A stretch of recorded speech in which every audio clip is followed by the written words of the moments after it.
first time mo na makakita ng isang hayop sa dagat na napakalaki, na tumatalon, kumakanta, makarinig ng unang kanta ng humpback whale, wala yung ibang katulad.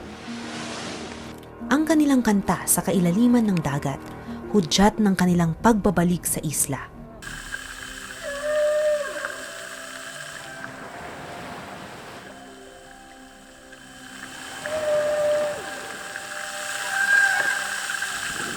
Simula rin ito ng makapigil hiningang obserbasyon sa gitna ng karagatang Pasipiko.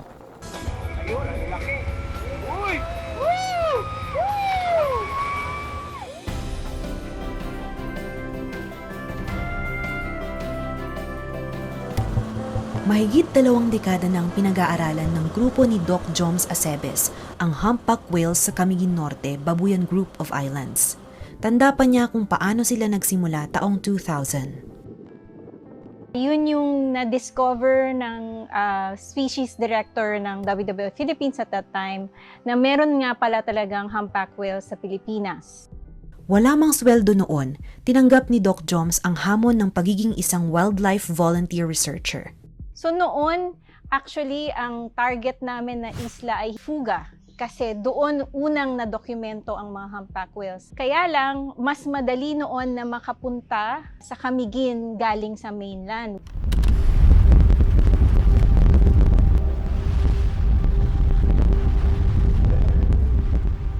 Pantay-pantay lang kami lahat nun eh. Pare-pareho kaming wala pang nakikitang humpback whale sa buong buhay namin.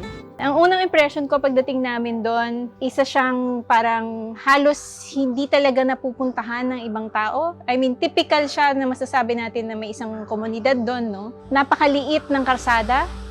Halata mo na walang dumadaan doon na 4 wheels na sasakyan.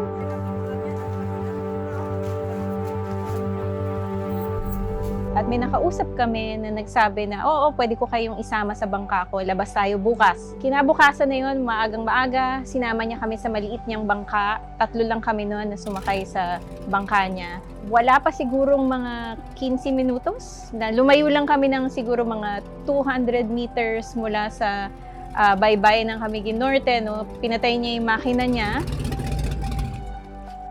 Tahimik. Wala pa siguro mga 10 minuto, nakarinig na kami ng kumakanta na balyena. Sa unang pagkakataon, narinig nila ang awit ng mga humpback whales.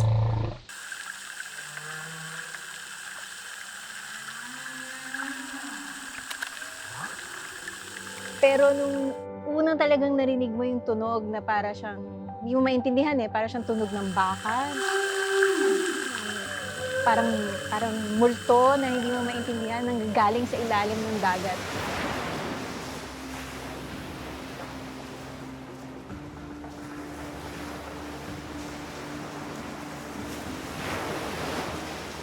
Nakunan din nila ang kauna-unahang fluke o buntot ng balyena na kanilang naitala sa isla.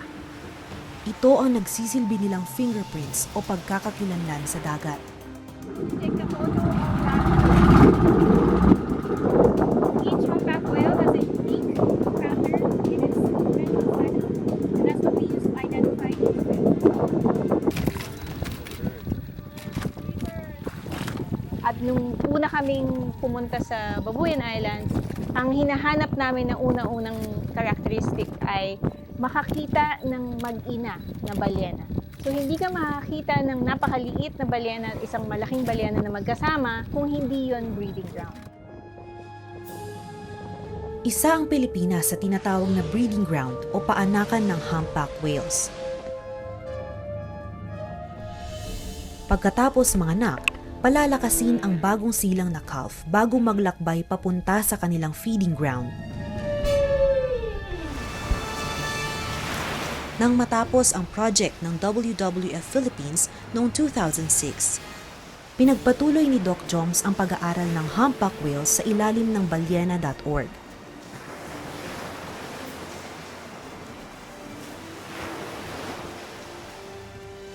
Naobserbahan nila ang iba't ibang gawin nito sa ibabaw ng karagatan, tulad ng breach,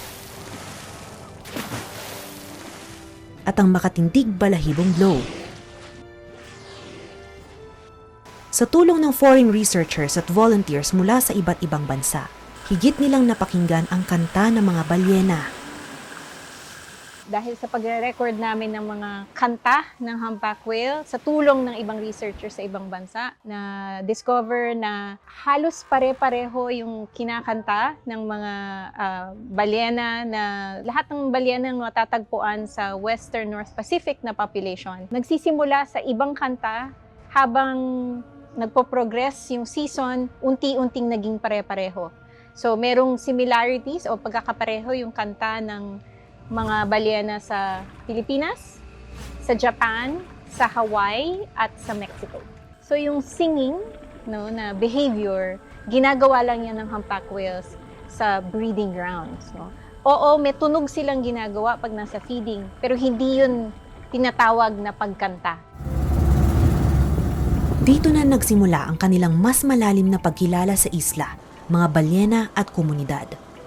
Isa sa kanilang mga volunteer sa loob ng 20 taon si Elson Aka.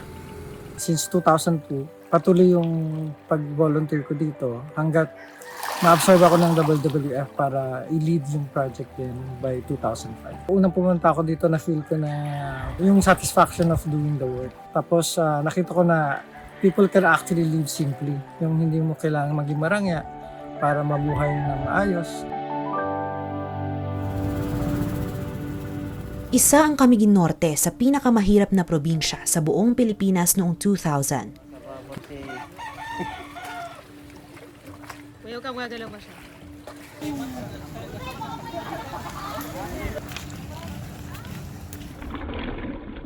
Bukod sa pangingista, talamak din noon ang pagkuha o pag-salvage ng mga lumubog na barkong pandigma.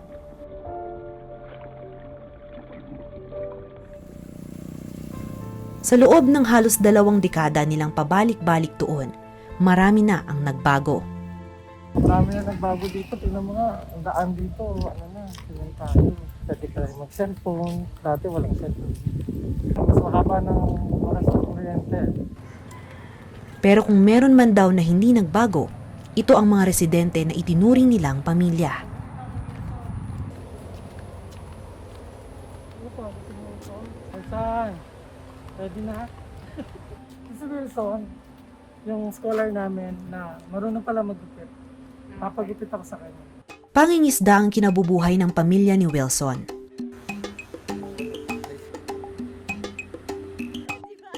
Sa edad na 9 anyos, pamilyar na siya sa mga balyena. Ang kanyang mga kapatid gaya ni Harley, mahigit 2 dekada ng kasama ng grupo. Nakilala ko po sila dahil sumasama po ako doon sa naghahanap ng mga balyena. Nagbo-volunteer ako na nag-i-spotter. At mula noon po, lagi silang bumabalik. Lagi na rin po ako sumasama. At parang naging kaibigan ko na po sila. Sa pamamagitan ng scholarship program ng balyena.org, natutulungan ang katulad ni Wilson na makapag-aral, pati ang ibang kabataan gaya ni Resi. Naging inspirasyon naman niya ang ginagawang educational campaign ng grupo.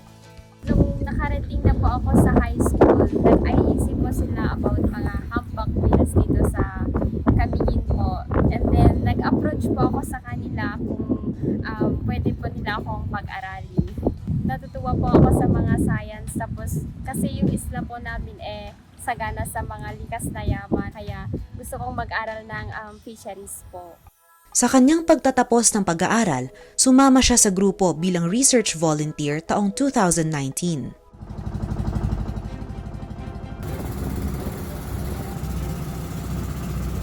Maaga kami umalis ngayon para mas maraming chance na makakita ng baler. Hopefully. Sa gitna ng karagatan, maghapong nagmamasid ang mga volunteer. Bawat isa may responsibilidad. May photographer para sa photo ID ng fluke.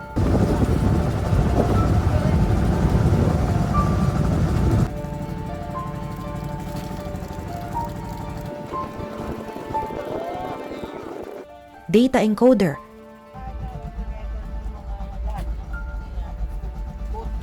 at audio recorder para mapakinggan at maidokumento ang pagkanta ng mga balyena. Tayo ay magdadrop ng hydrophone. Tingnan natin kung may marinig tayong balyena sa ilalim. Meron?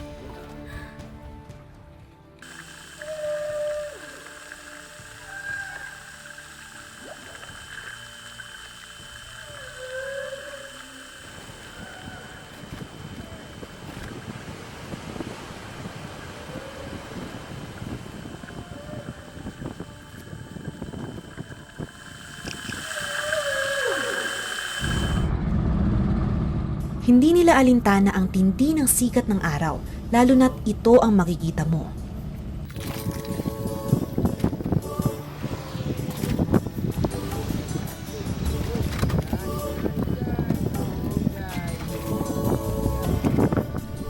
At may bonus pang lumba-lumba.